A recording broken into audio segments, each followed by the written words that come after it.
welcome to The Smoke Break. I'm your host, your old pal Zane, here with Zoe Schwartz. Hello. And comedian G. Wade. What's going on? We're going to do a real quick disclaimer, and that is this podcast is for entertainment purposes only. We work in the field of mental health, but don't claim to be professionals within this space. Our intention is to have conversations around lived experience. And as a result, we may not always agree or disagree with everything our guests say, but we do intend to hold open space for conversations and learning from one another. That's basically it. He'll have it memorized soon. Yeah, we'll get it memorized. So let's talk about it. This week, we're going to talk about trust. So Yeah. trust is something that I feel like is built over time.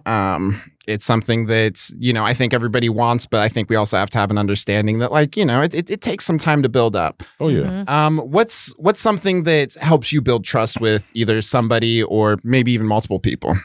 I think trust is something that you have to let yourself go. So it's hard to build it. Right. Everybody starts off on a even plane with me. Like, I don't know if I can trust you or distrust you by meeting you. I can only have a conversation and build off of that. And I think trust is connected to loyalty and betrayal, right? They're like cousins. There's a fine line between the both of them. Yeah. I can only expect somebody to be loyal to me or betray me. Somebody can only betray me if I expect them to be loyal to me. And then it also goes with how I expected them to be loyal. And if you trusted them in the first place. And if I trusted them in the first place, right? Yeah. So you have that give and take with loyalty and betrayal, and then that's how you know what I'm saying, you figure out how you can trust people. Because you can't, trust comes in a whole bunch of different ways. Yeah, absolutely. Yeah. Well, and I think that even speaks to the idea that there might be things that you can trust some people with, but you might not be able to trust them with everything. Right. There's some people that I trust them with my life, like to protect me. And you know what I'm saying? If I'm in a space where, I know I'm going to be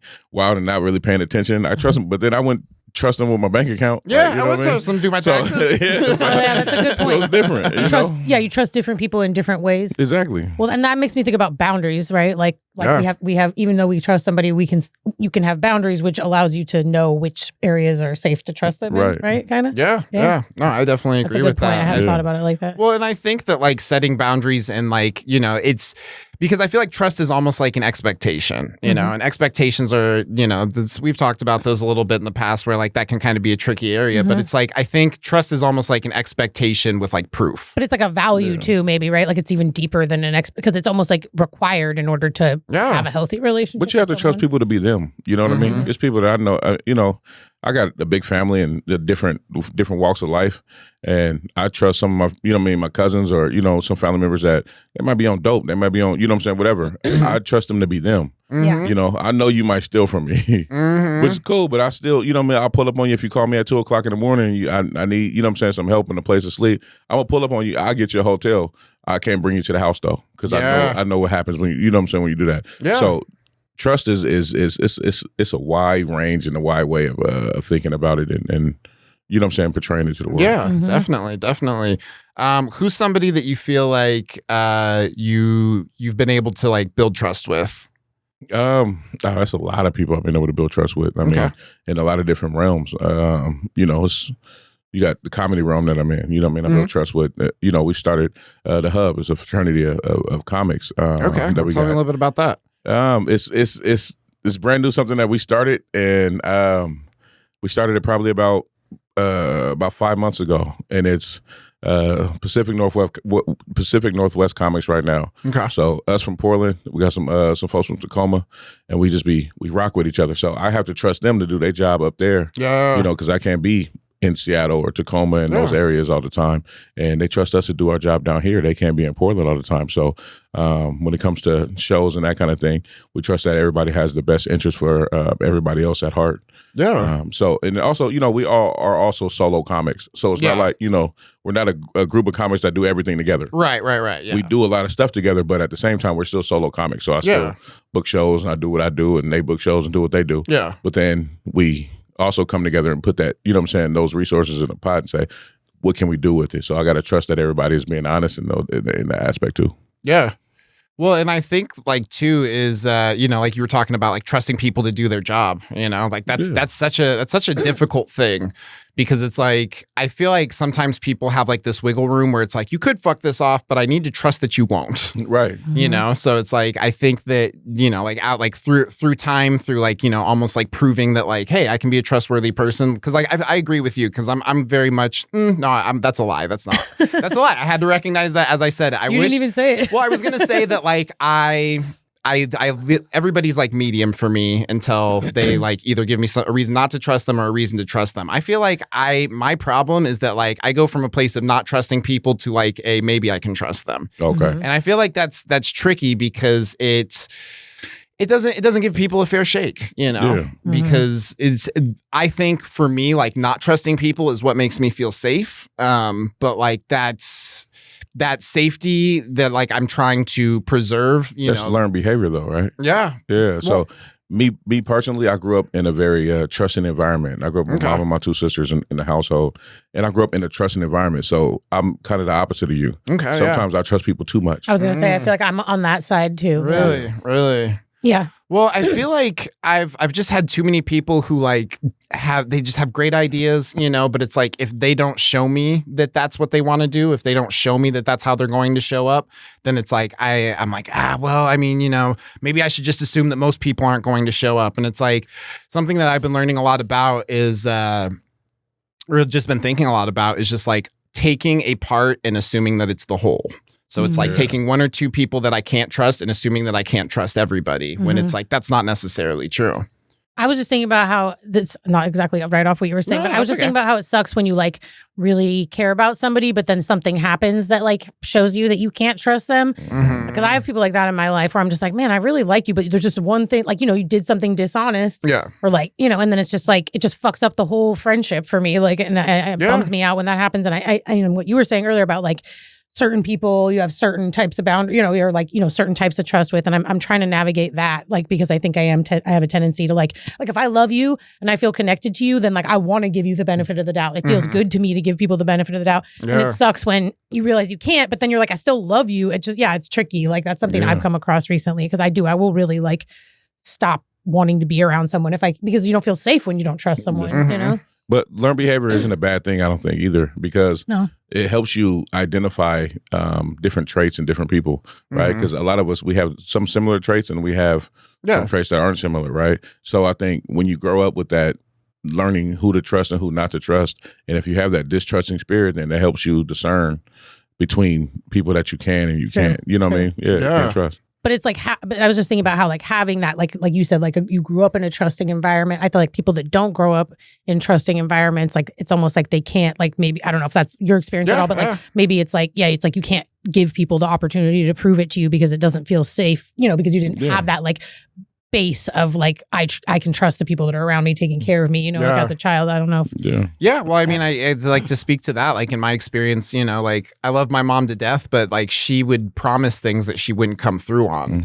And it's like, I would create this expectation that like, well, you said it, so I can trust you. And then when she didn't follow through on it, it became like, okay, so like, does this mean that like from now on I shouldn't trust you? Does this mean that in this situation you might have fallen through and I can still trust you? It's you know, I think it's really confusing. I think that happens, especially as parents, because you have you want to do something that you know what I mean, like the intentions. I tell my kid like a lot, like okay, we're gonna do this, but then life comes up and it's like we really can't. Right? And I got my 9-year-old daughter. She's the one that holds my feet to the fire when it comes to that. Like, hey, we're gonna go to Sky Zone, or we're gonna do this on this day, and then it's like, oh shit, your brother has basketball games, we can't do that. Not this, you know what I'm saying? So then it's like, you got to make it up to them, but at the same time, it's a kid, so they're not really thinking about like right or wrong, or you know what I'm saying, like the bigger picture of like, hey, there's other kids in here we got to take care of too.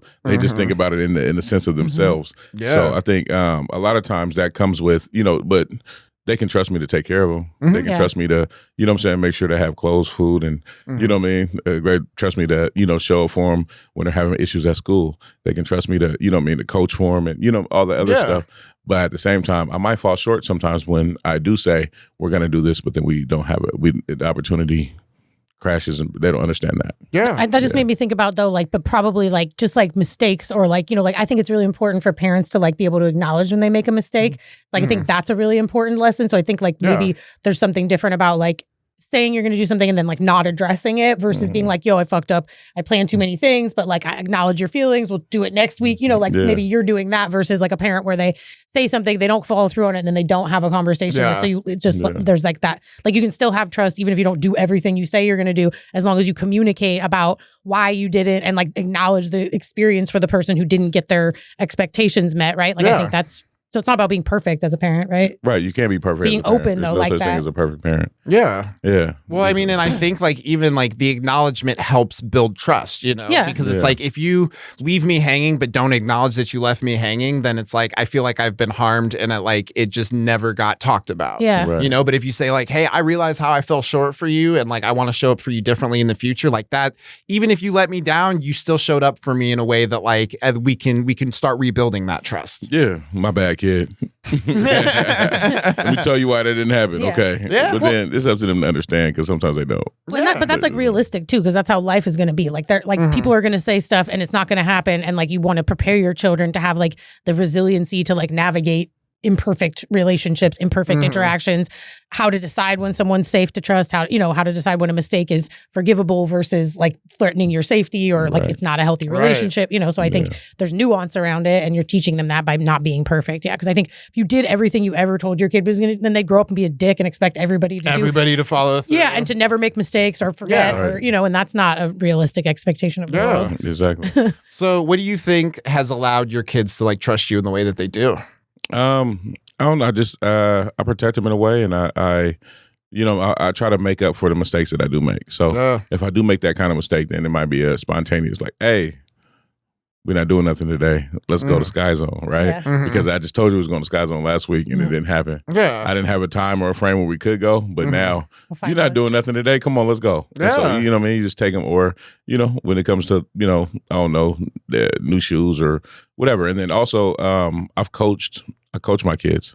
Okay. Coach them how? In sports and life and all that, in that kind of way.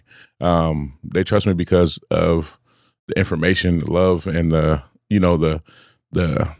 substance that I do give them. You give them the input is helpful. So they're like, this person's looking out for me. Like you're teaching them useful information. Right. Yeah. And I show up when it means something. Like, my daughter was having an issue at school where 2 kids were bullying her, right? And she come home and talk about it. Okay, I'm gonna talk to your teacher. Yeah. And me and her teacher email first, and no result. Still doing it. Okay. Well, now we'll have a parent-teacher conference. And then I'll go and I'll talk to the teacher and the counselor, and then we'll figure it out. So showing up for them in the times that really matters, other than just the fun times of we get to go do something fun, I think that helps with the trust as well. Yeah. Well, and I think that like it's building consistency, Yeah. Oh yeah, consistency is a part Consistency, of it. I feel like really helps build trust, because it's like if you show up for me one time and like never again, then like I'm going to remember the never again more than I will the time that you did show up. But if you show up most of the time and you let me down 1 or 2, I'm going to remember that you showed up most of the time. Mhm. And I think that's people in general too, though. But you can have relationships where it could be you can show up all the time, and then at one time it might be the mistake that somebody can't deal with, and then that might be the break of the trust altogether right there. Yeah, absolutely. And then it takes a long time to build up that trust again in that situation. Like, I got another daughter. She's 14, and she is wild. I love her to death, but she's fucking crazy. But she'll just do, certain things to break the trust, or the trust that we have. And then it takes a while. I tell her all the time, it takes a while to build that back up. Yeah. Once you steal, then it takes somebody a long time to trust you again with certain things. You know what I mean? So, yeah. Well, I mean, something, and I'll let you get back It doesn't to matter. It does matter, Zoe. But yeah, something that like I had seen recently, just like through a couple of different sources. Like one was like a trauma-informed care thing, but it was like it made the case that like if after you've hurt somebody or traumatized them or done something in that way, it takes like basically like 10 consecutive positive experiences before they can start feeling like they can trust you. So like they That can makes sense. feel Like safe. with you. physiologically trust you. Like, Yeah, absolutely. And another person I had heard say, like it takes about like 2 years of like you consistently showing up and being like, I can be a trustworthy person. I realize that like I faulted in this way, but like I think that consistency is the thing that like really starts building that back. I think a lot of it too is communication. Absolutely, Right, like yeah. when you break a trust, and it takes a certain amount of communication to come back together. Of like, okay, I have to be open. I have to be honest about this thing that I, you know what I mean, that I fostered on this betrayal that you had, right? Yeah. Because you expected me to be loyal in this way, and so in order to trust you again, I have to now open up about, you know, the whatever it is that I'm going through, or whatever it is that's making my mind think the way that I'm thinking, because you expected me to be this way, and then I was this way. And so sometimes it's like you might not even see it as a betrayal, Right. because in your heart, you know what I mean, It wasn't intentional. you or were leading whatever. with love. It wasn't Yeah. intentional. Yeah. And so now it's like, okay, I didn't understand that about you, and now you didn't understand that about me. So now how do we come back together? Absolutely. No, I Yeah. appreciate that. That was perfect. All right, we're going to take a real quick break and we'll be right back with the smoke break.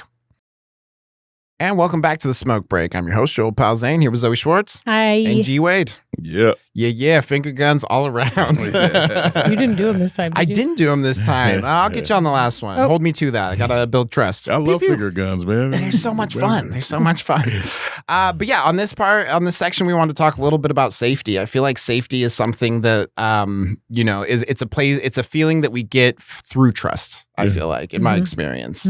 What about in your experience? What's your experience with like feelings of safety and, you know, its impact on how you move in a, you know, community? Safety is something that I hold dear, because I'm usually the person who provides the safety, right? In a lot of different situations. I mean, I spent 10 years in the military. Life is, you know what I'm saying, different. But at the same time,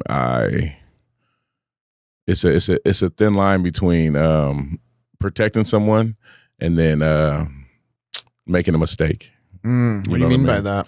I've made mistakes in my life, like Sure. yeah. So in the midst of protecting people, I have killed people in a way, if that makes sense. I Sure. mean, yeah, I mean, not in a way, but in real life. So Yeah. it's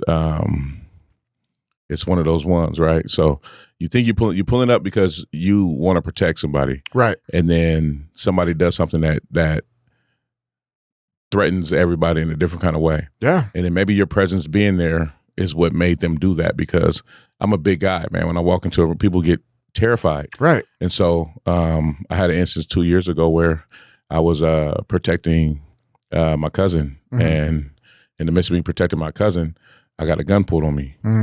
So when that gun got pulled on me, my gun came out. And then now we're shooting, right? Right. And so in that instance, it's like, man, what if I never would have been there, right? What if I never would have showed up in that instance? Right. Would it have been different because I have an intimidating stature, Right. Yeah, Right. or would it be, you know, or you know, would it have been cool? Would it and have been everybody cool? did? But like, you know, you also have to take into consideration, would it have been less safe? You know, Yeah. like would it have been less safe had you not been there? Right, and that's the thing, like, yeah, and so, and it was also a family member of mine, so it kind of, and it fucks with you in that kind of way, right? Absolutely. So yeah, and I talked to his dad. When his dad pulled up, his dad came and was like, "Make sure he come to the house." I said, "I'm gonna make sure he come to the house." Right? Talking to his sister, was my cousin. He's my cousin. You know what I'm saying? But you know, through marriage, but it's my cousin, right? Right. Talking to him, and then I don't know what transpired to make him flip in that kind of way, Yeah. but it did flip in that kind of way. Right. And so it's also dealing with the aftermath of it, because now it's something I have to deal with through life, right? Yeah. Because now it's my wife's first cousin. Right. It's my kid's cousin. It's, you know what I'm saying? My cousin I'm talking about is one of my best friends, you know what I'm saying, in the world. I just pull up on her and talk to her, but it's her brother. And so how do you then, now you have to deal with that, because you got to see them every day, all the time. Yeah. You know what I mean? And and his birthday just passed 2 days ago. So March 9th. So yeah, it's hard to deal with in that kind of way. But safety is one thing that I know I have to provide for my family, because who else is? Right. Right. Well, I think that safety is like, it's such an important thing. And it's like one of our base needs, you know, like we have to feel safe, you know, and like the feeling of safety is like something that I think you were talking about was like dysregulation. You know? Yeah, totally. Yeah. Tell me a little bit about that. Is like, you know, when we don't feel safe, how do we react? Well, yeah, I was just thinking about how like, when we feel safe is like how our brains can like be regulated, you know, and then when we don't feel safe, our brains go into like, you know, fight or flight or whatever, where we're not be able to access like all the logical parts of our brain. We're only able to access like certain parts that are like, you know, activating. And I think like it's interesting how I feel like we're like almost like in the world that we live in today, it's almost like it backfires on us because it's like if we're not regulated and we don't feel safe, then we're not really able to like fully analyze the situation. And so that's what's like tricky about in a situation like that where you become activated and then it's like the amount of time you have to make a decision, you know, all those things. So I just think it's interesting how like the way our brains work like can kind of backfire on us sometimes in that way. But I do think that safety has a lot to do with like people being able to be their full selves, you know, because I think we can't, like, just like I was saying, you can't access all of your brain and you can't really be fully like aware of all your senses. And, you know, so I think safety is like it's like for our health too, right? Because when we're constantly in that state, like we have those stress hormones coursing through us. And, you know, so I think safety has a lot to do with like our well-being and our actual physical health too. Yeah. Well, I don't think I have a high level, like me personally, I don't have a high level of stress, but when danger comes, it's literally like sometimes just muscle memory. Yeah. Right. Because when you have that military experience, it's like a lot of situations where it's just muscle memory. This is what you know what I'm saying? This is what has to happen. Yeah. And anytime you see a gun pulled on you, then muscle memory. Oh, totally. Yeah. Especially been trained. Yeah. Yeah, absolutely. Absolutely. Yeah. Yeah. I think that, you know, like I work with, you know, like the houseless community, and a lot of times like these are people who have like been in almost like a constant state of like feeling unsafe, you know, like whether it was they felt unsafe at home, they feel unsafe on the street, you know. It's like something that like somebody brought up to me is like you know, like using meth is like it for some people creates a feeling of safety because they're able to stay awake through the night, you know, like there's people fucking with you, there's people trying to steal your shit, there's cops popping around, you know what I mean? There's all these different factors that it's like understanding how somebody tries to create a feeling of safety. Well, and that it's relative too, right? Like I think, and it makes me think of like some word that I've heard, or like a saying that I've heard people say before, like safety for who? Like, because sometimes safety can be weaponized, right? Like I don't feel safe. Like, people, like we know how that gets weaponized, right? Like usually white women. I was just gonna say, yeah, you know where I'm going with this. Yeah, exactly. So like, yeah, so I think, and like even something you said made me think about too. Like when I was working with houseless people as well, and like something I learned from people sharing with me is that like we think like, oh, being housed means safe, right? But for some people, don't feel safe housed because they're so used to being outside, and they've developed a way to feel safe outside. And also, I mean, there's community involved in that conversation too. But even just some people like sleeping inside didn't feel safe, you know. So it's just like safety is super relative,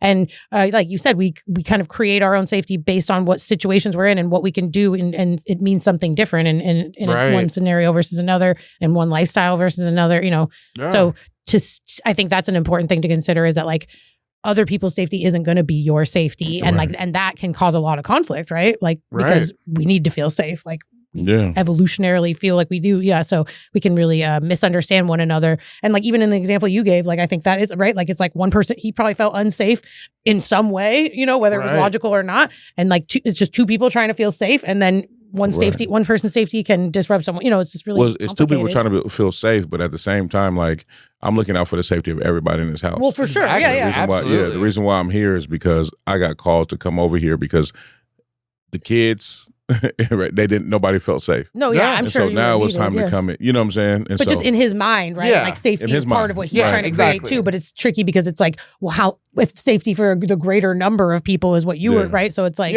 it's just. Well, and I think even just like that context of like, you know, two people trying to feel safe, you know, like the way that we go about that might be differently, but it's like, I feel like when we feel unsafe, that it's like, it's almost like a desperation thing, you know? It's not always rational either. I think that's what I was kind of getting at. Yeah. Like it's not always based in reality. But it's just different. The safety for him was me being there was also safety for him because I'm also looking out for you. Right. Because he could have So I'm like, hey man, let's grab your stuff and just put it in the car. I'll take you to your dad's house. Let's go. Like you can put stuff in my, but you know, totally. Yeah. Let's deal with this and then come back tomorrow, man. This ain't the end of it. This is just a time where, you know, nobody feels safe around you right now. Totally. You're wilding out, bro. You're really wilding. Let's go. And at the same, like, you know, because we had a relationship. I trust you. You know what I mean? We can kick it.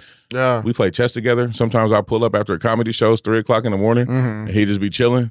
I'm chilling. I come over, you know what I'm saying, a couple people, and we'll play a game of chess while everybody else is, drinking and having a good time, and we just vibing, right? Yeah. And so we have that kind of relationship. So I'm here for your safety too. Yeah, totally. Yeah. Right? And so, but let's move this to another place because these kids don't feel safe. Yeah. Right. The sisters don't feel safe. Nobody feels safe in this house right now with you in it. So how about we just, and then 2-3 days later, a week, let it go by. Stay at your dad's house. A week go by. Hey, I'm about to come back. Yeah. Life would have been easy. What role do you think that like predictability plays in safety?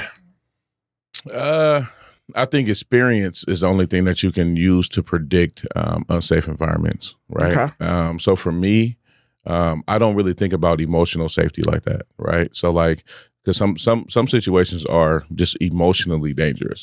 Somebody is talking to you or treating you in a way where you don't feel safe by words or actions or whatever they're doing. Right. But me, I'm more focused on like actual physical safety. Yeah. So, being a comic and going around doing it, whatever we do. Like sometimes we do shows in Baltimore, in DC, the DMV area. We're doing quite a bit. And I got a cousin who lives in Baltimore. And every time I go out, I like to wear slides. I'm not wearing slides today, but I like to wear slides. I know that about you. You can't wear slides out here, bro. You don't never know when you got to run or blah, blah, blah, blah, blah. I'm like, man, I'm safe everywhere I go. I'm not worried about none of that. Yeah. Like if somebody got a problem with me, they got a problem with me. I'm a very personable person, even though I'm big, whatever. Right. Somebody might be more aggressive. And I know that people are going to be more aggressive when they talk to me if they, if they feel like maybe they're threatened, Right. Like, oh, this is a big cat. Like, does this mean that like I'm in danger? Right. If we're in conflict, I know. It's the Chihuahua effect. Yeah, that's what I call it. Yeah. You know what I mean? Somebody smaller than me, they're gonna bark louder and be. But then I'm also I just stay cool. Hey man, look, what are we talking about, man? It ain't that deep. You want a drink? Come sit down and talk to me for a minute. You know what I mean? And we can have a conversation. And usually it calms the situation down to where people aren't in a heightened state of well, it also sounds like you build a feeling of safety. I do my best. Yeah, absolutely. I mean, as a comic, that's what I want to do. But I'm here to make you laugh. I'm not here to have an issue. Like at the end of the day, exactly. I'm here to bring joy to the world. I try to at least, Yeah. But I think that's cool though to think about that, like somebody coming at you in like an aggressive way potentially, and thinking about it from the perspective of like, how do I make this person doesn't feel safe? That's why they're being aggressive. Yeah. How do I help this person know that they are safe so then we can all be safe? Yeah. Right? Like I think that's an interesting way to think about it too. Yeah. Like you're showing the person like, hey, that violence isn't needed in this situation because you're safe, I'm safe, but chances are they didn't realize that and that's why they were puffing up or whatever. Right. Right? And I do my best to do that. Even in that situation, we talked for an hour, probably a little bit more. I don't know. We talked and just tried to, come down and let them know everything is good. It's just not that, right now, not the time for you to be here. Let's figure it out. And then it turned into something different. Right. Yeah. What, Zoe, I wanted to ask you the same question. What role do you think that predictability has in feelings of safety? Well, I mean, I think like it's kind of in the same way we were talking about consistency. Like I think people have to repeatedly experience somebody being safe in order to, to trust that it's real. You know what I mean? Like it's built over, like how you're saying it was built over time. So I think that's kind of how I think about consistency plays to it, is that like people have to show up for you more than once before you're going to be like, this person has my back. Like, I mean, obviously if someone shows up to you, like, there's also like things are weighted heavier sometimes, right? Like sometimes people show up for you in a much bigger situation and that might carry more weight. You might make a bigger judgment about them based on that. But yeah, I think it's part of helping people feel safe, part of people learning to trust you is being a consistent person, showing and like sort of showing people like, what can you rely on me for? It's also part of how we decide what people we can trust and what areas we trust the people in, right? Is by consistently seeing their behavior and being like, okay, when it comes to this, like, I don't want this person at my house, but I care about them. And if they need me, I'll show up and give them a meal or a room to sleep in or whatever. But because of what I need from so I think it helps you learn what safety looks like in that particular relationship. Yeah. But in the same aspect of that type of situation is takers recognize givers, right?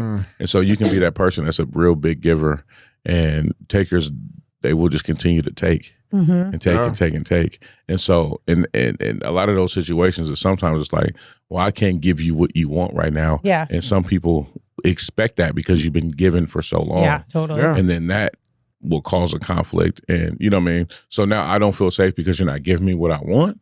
Yeah. No, that's not how that works. Yeah. Oh, you're right. That's how like the consistency thing could be twisted around on you. Yeah. Right. Totally. Definitely. That's interesting. I think for me, I guess like the tie between like predictability and safety is like, I feel like that's oftentimes why people are avoidant of people with mental health issues. You know, like you see that person screaming in the street, that person, I don't know what they're going to do. Yeah. So now I feel unsafe. You know, it's like, so are you actually unsafe, or do you just not, can you not predict what's going to happen? Oh, You know, yeah. like, is this person actually unsafe, or is it like you just feel like you can't guess their next move? You're just not therefore- familiar. Yeah. You Right. don't know what to expect. That's. Yeah. So And I don't think you can ever guess anybody's next move. You can be in a situation to where you like, okay, this is the most probable, but you can never guess anybody's next move. I did not expect a gun to come out. I did not expect to get shot at yeah. that day. I expected it to be, you know what I mean, one of those situations where we can talk to, hey,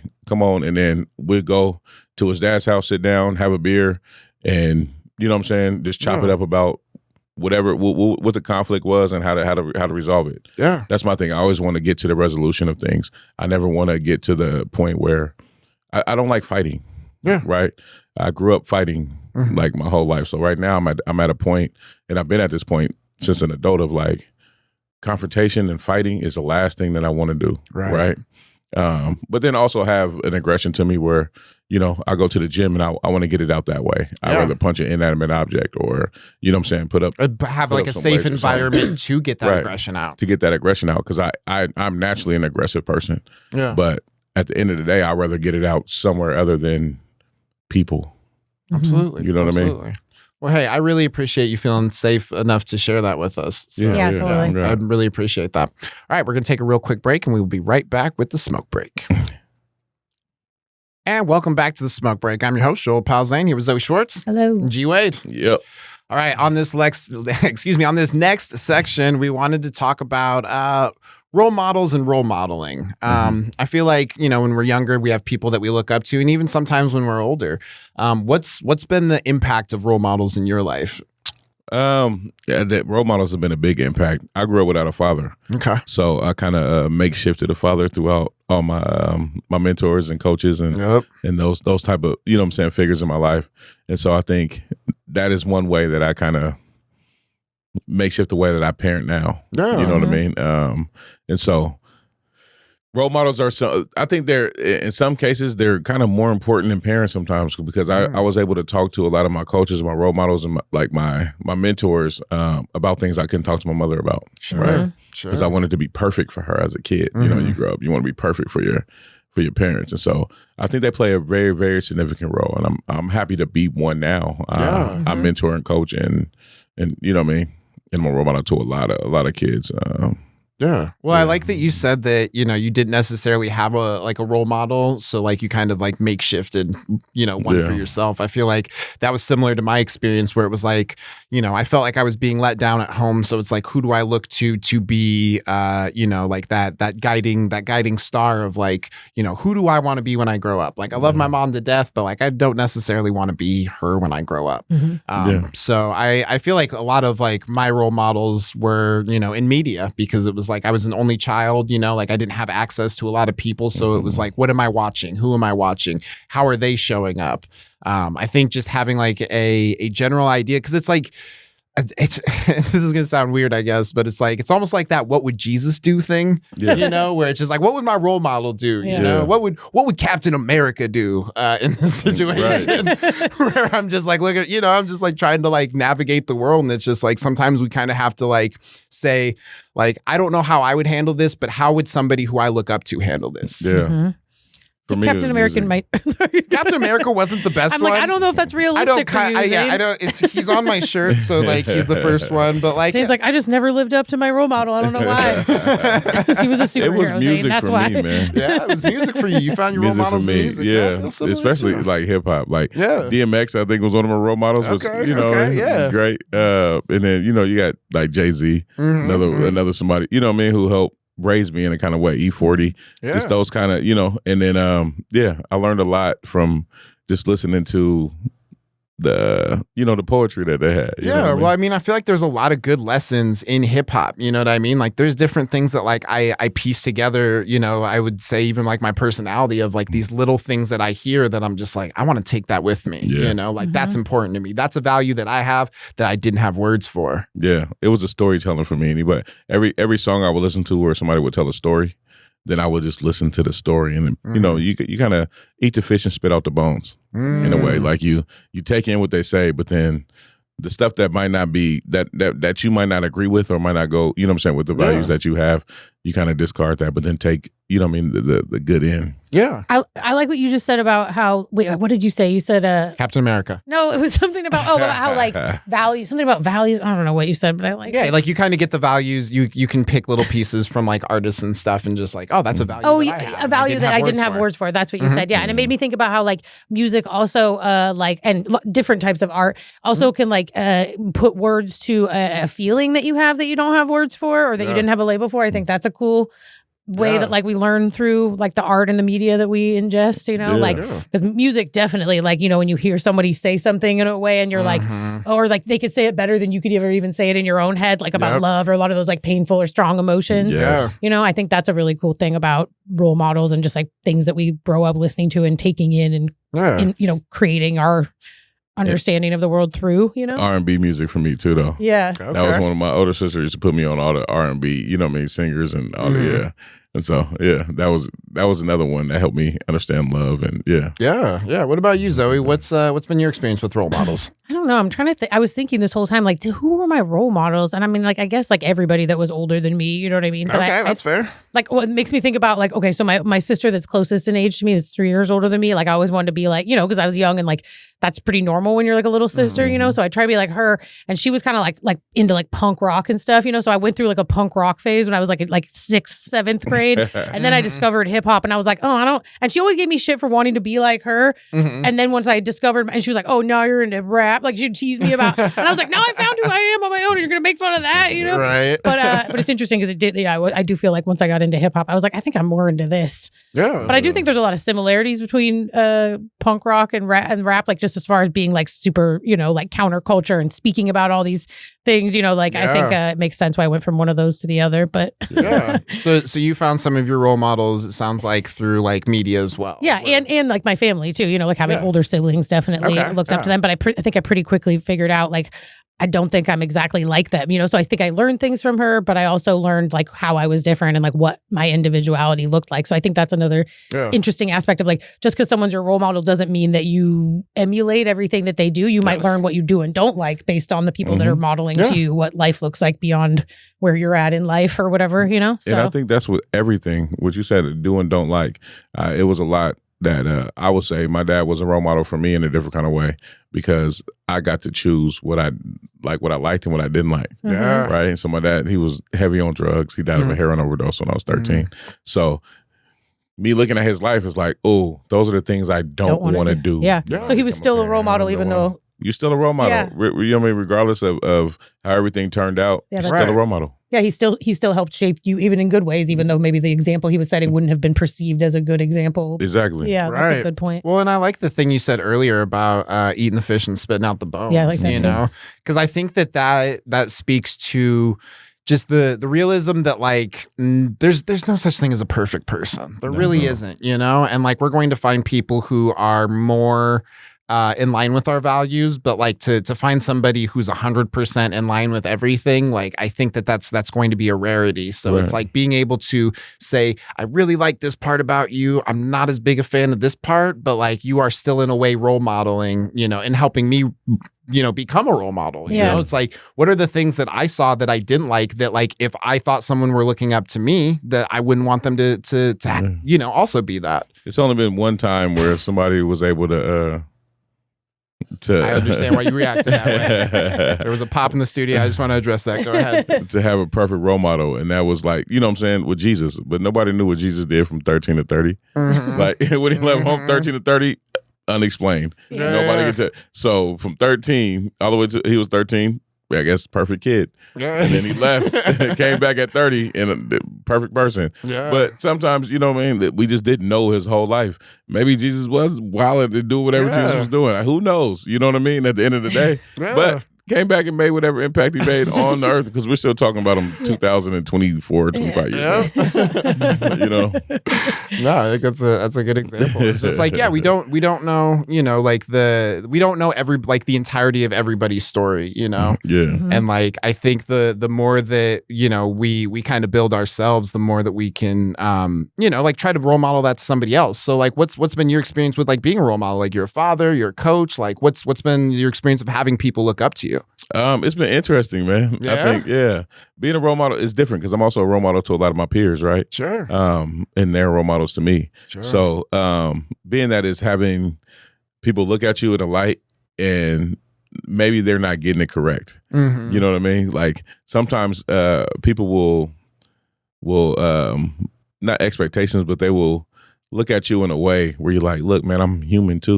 Yeah, You know what I mean? So being absolutely. a role model, sometimes people don't think you're not supposed to fail. You're not supposed to make mistakes. You're not supposed to, like you get put on a pedestal, kind of. right. And it's like, look, man, don't put me on that pedestal. I'm a human like you. Yeah. I don't know everything. You don't know everything. That's fine, but we can go through this experience together. But when it comes to kids, it's really just learning their personalities, right? Mm-hmm. Being a coach, you're coaching several kids, and all of them have different personalities. Yeah. But then also letting them be them in a way. Like, I don't know what you went through today. You might have had a rough day at school. Yeah. You might have had a rough day at home. You know what I mean? Different home lives, different things when it comes to coaching, youth. And so I can't expect you to be everything I want you to be, or I can't expect you to just come in here and just shed all of that and just come and do it. No, sometimes I got to sit down and talk to you. Man, what's going on? Yeah. There's obviously something going on today because you're not being yourself. You can talk to me. Let me know. I'm not one of those. I mean, unless you're being abused or something like that, then I don't have anything to say. You can go through, life. You can be angry at certain things, but you can talk to me about it too, you know? Yeah. Well, and I think like, you know, role modeling that willingness to understand, you know, like I would say some of my biggest role models, like my current boss included, they make an effort to understand why I'm reacting the way that I'm reacting. And because they have done that for me, I also do that for like the people that I work with, you know? It's very easy to see somebody in a moment of stress and a moment of anger and a moment of sadness and just say, you know, you don't have a reason to be angry. You don't have a reason to be sad. You don't have a reason to be stressed. But like understanding how that stress and how that anger and how that sadness is impacting a person, Mm-hmm. you know what I mean? Like not everybody's going to meet us with that energy. So just role modeling like that compassion for other people, I imagine is like, it's giving them something that they want to be like, I want to give that to somebody because I know how it felt when someone gave it to me. Yeah. Taking the time to see them. If you take the time to see people, then then role modeling is just something that's going to happen. Yeah. Like, I don't intend, I never intended to be a role model. I never intended to be somebody, you know, but I always intend to take the time to see somebody. I don't care who you are, where you are. I'll meet you where you're at and have a conversation. If the conversation is in order, you know what I mean? Yeah, absolutely. It makes me think about like the value of like being in community with people that maybe you don't always agree with everything they do. You know what I mean? Because I think like just like we were saying, like you can learn from somebody what not to do, also what you want to do. Like being a role model doesn't mean that everything you do is gonna be aligned. You know, it's like we can learn from what we don't agree with too, or absolutely. from how we want to do something differently, or you know, like so I think and I guess like it kind of holds the value of still learning from people that are different than you or that might do things differently than you, because you can learn what you don't like, what you do like. Yeah. And not only surrounding yourself with people that agree with you too. I think like that's a value that is important because we should see other people's experiences, other people, you know, so I think that's a cool thing too to think about. And we're in community with everybody. Yeah. Like, regardless of what you think, if you think you got this small circle or whatever it is, your circle is much bigger than what you think, because everybody in the world is part of it in some kind of way. Right. In every kind of way. So everywhere you go, and everything that I do, I don't like to judge. That's one thing I don't do. Like, you know, if I see somebody on the street that's asking for $1, or if I see somebody who is a multi-billionaire, right? Y'all on the same boat. If I don't know you, you're in the same boat. At the end of the day, I don't care what you can bring or what you can do. Like at the end of the day, you're a person. you did whatever you did to get here. They did whatever they did to get here. Yeah. Who's to say who's right and who's wrong at the end of the day? Because this person might like being outside. This is what they want to do, right? Yeah. They don't mind it. This is their life that they want to live. Just because they're not living a life over here that people expect them to live doesn't make them any less of a person. You can Absolutely. you can learn something from both, positive, negative, what to do, what not to do from both sides. And I think that's one thing in my life growing up and having the experience that I have, it led me to just talking to people, understanding everybody. I don't give a fuck who you are. Well, and I appreciate that perspective just because it's like, you could easily look at, somebody who's on the street and be like, you fucked up. That's how you got here. Right. You could easily look at somebody who's a millionaire and be like, you did some fuck shit to get here. You know what I mean? It's very easy to make these assumptions about these people. But like, I think that your willingness to hold them both in the same regard and say that like, we are all equals, like genuinely, because I think that everybody has that, I treat everybody equally. Bullshit. You don't. No. You don't. There's people who you look up to that you want to be like, and there's people who you think are below you that, that you're like, I don't even look at them, but it's like to actually hold everybody in the same regard and say that like, at the end of the day, you're still a human. And like, that's the part of you that I connect with, I think is just, it's incredible. And then, having it, and at the end of the day, until I build a relationship with you, how can I determine what type of person you are, right? Mm-hmm. And I tell this joke. I was in DC one time, and I did this show for this like DC dance music group or whatever, and that shit lasted forever. So it's like 3:00 in the morning, and I'm just walking through the Alphabet District in DC and shit, just chilling. I didn't want to go to the hotel yet. I was still kind of wired, and I just see this dude yelling at this fucking statue, and he's arguing with the statue about like all the fucked up shit America has done to people, and why this dude, I don't even know what statue, but why this dude is the reason. And I just sat there and I just looked. Like, I'm just watching, I'm just listening. Like, you know what I'm saying? Because he ain't wrong. What he was saying was hella true. Yep. Yeah. And then he kind of got mad at me. He looked over at me. He was like, now we got company. He talked to the statue. I was like, felt. Oh, my bad for fucking up this moment, man. But yeah. I think our willingness to like listen to everybody and hold everybody in the same regard as being on our level is I mean, you're a fucking amazing role model. I always appreciate having you on this show. Your kids are lucky to have you as a father. Yeah, the thanks kids for are lucky coming to have on. you as a coach. You're amazing. I appreciate you joining We us. appreciate you. people. Absolutely. All right. Well, that has been The Smoke Break. I've been your host, Joel Palzane, here with Zoe Schwartz. Bye. G Wade. Take it easy. We'll see you next time. Later, players. Later, players. I like that.